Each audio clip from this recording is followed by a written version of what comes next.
Hola, buen día a todas y a todos. Se acercan las elecciones territoriales y sin querer hacer futurología, tenemos que hablar de algunos fenómenos a los que nos enfrentamos y que seguramente vamos a ver una vez terminen el conteo y tengamos los resultados de las elecciones. Uno es que estas elecciones tendrán o tienen un carácter plebiscitario en la lógica de aprobación o desaprobación de la gestión del presidente Gustavo Petro y del gobierno del cambio. A partir de esto, quizás nos enfrentemos en varios territorios a el suelo electoral del pacto histórico. Y a partir de esto, de alcanzar o de llegar al suelo electoral del pacto histórico, quizás se debería abrir una reflexión al interior de esa plataforma electoral sobre su continuidad y su existencia en el tiempo, así como su funcionamiento. Es decir, si se mantiene como plataforma electoral donde convergen diferentes partidos, pero también cómo es esa forma de convergencia y cómo se enfrentan y se relacionan con la ciudadanía. O si por el contrario lo que se plantean es la estructuración de un partido político. Pero bien o mal, enfrentándose a una realidad de suelo electoral, lo que sí tienen es que plantearse cómo volver a tener incidencia política o mejorar la capacidad de incidencia política entendida en la lógica electoral.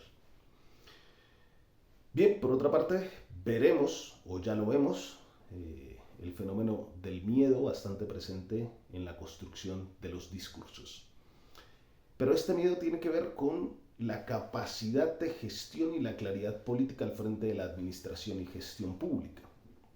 Y esto tiene que ver con discursos que han instalado en la opinión pública y que han instalado los grandes medios de comunicación, mostrando problemas, inexperiencia o falta de orientación o falta de norte y de ejecución por parte del gobierno nacional, lo que incide en las elecciones territoriales y que puede llevar a que algunos votantes se desplacen a votar por opciones que consideran mucho más confiables, ¿no? O que le transmiten una mayor estabilidad al frente de la administración pública. Esto sin dejar de lado que también veremos las redes clientelares actuar en su máxima expresión, ¿no?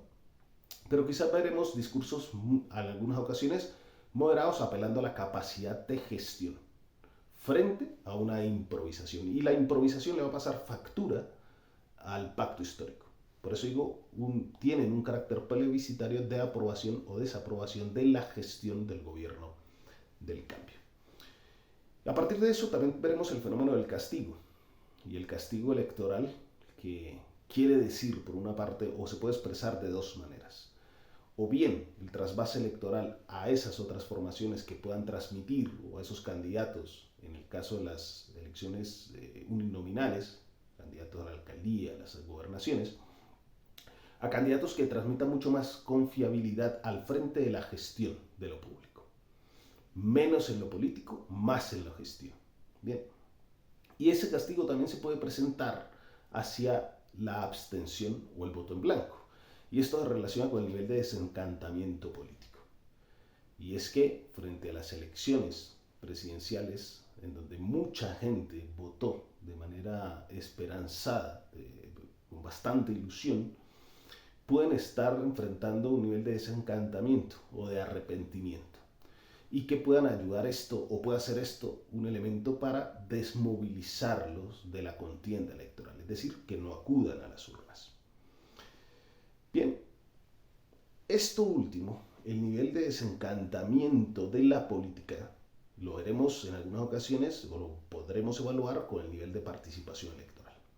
Si tenemos un avance en la abstención y un avance en el voto en blanco, podremos ver que entonces en efecto hay un proceso de desencantamiento de la política en marcha. Y esto puede ser peligroso en la medida en que aquellas personas que se desencantan de la política y en la medida que se sienten aislados de lo político y puedan sentirse arrepentidos o traicionados de la política, pueden acudir con el tiempo a abrirle el paso a discursos mucho más radicales en donde se clama por un salvador de la patria. Así que esto es una cuestión a la que hay que prestarle especial atención. Bien. Volviendo al tema del suelo del pacto histórico, pero relacionado también con ese desencantamiento y con el carácter plebiscitario de estas elecciones, tenemos que ver que la gran mayoría, si no todas, las campañas del pacto histórico cometieron un error de manual en cuanto al gerenciamiento y el planteamiento estratégico en las campañas electorales. Y tiene que ver con el replanteamiento de la estrategia y el refrescamiento de marca y de discurso. Cuando Gustavo Petro fue candidato y pierde las elecciones frente a Iván Duque, el planteamiento discursivo, la marca, los colores, la identidad, etc., era Colombia humana. Lo que hizo en las elecciones donde sale victorioso fue no repetir lo mismo. Y esto es, repito, de manual de campaña electoral.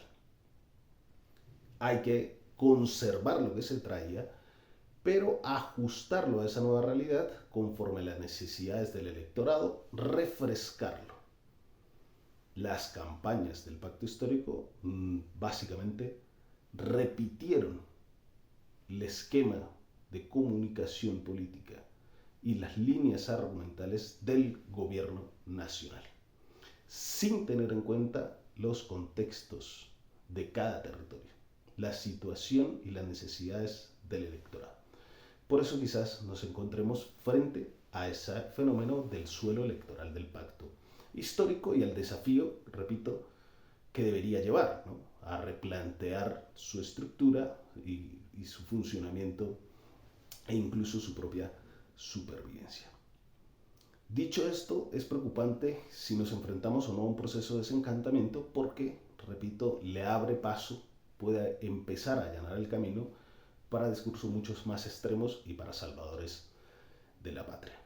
Veremos qué sucede con las elecciones, analizaremos las elecciones, pero lo importante es aquí no defraudarse de la política, seguir participando en la política y seguir vigilando y atentos con los debates públicos. Es esto, un fuerte abrazo a todas y a todos.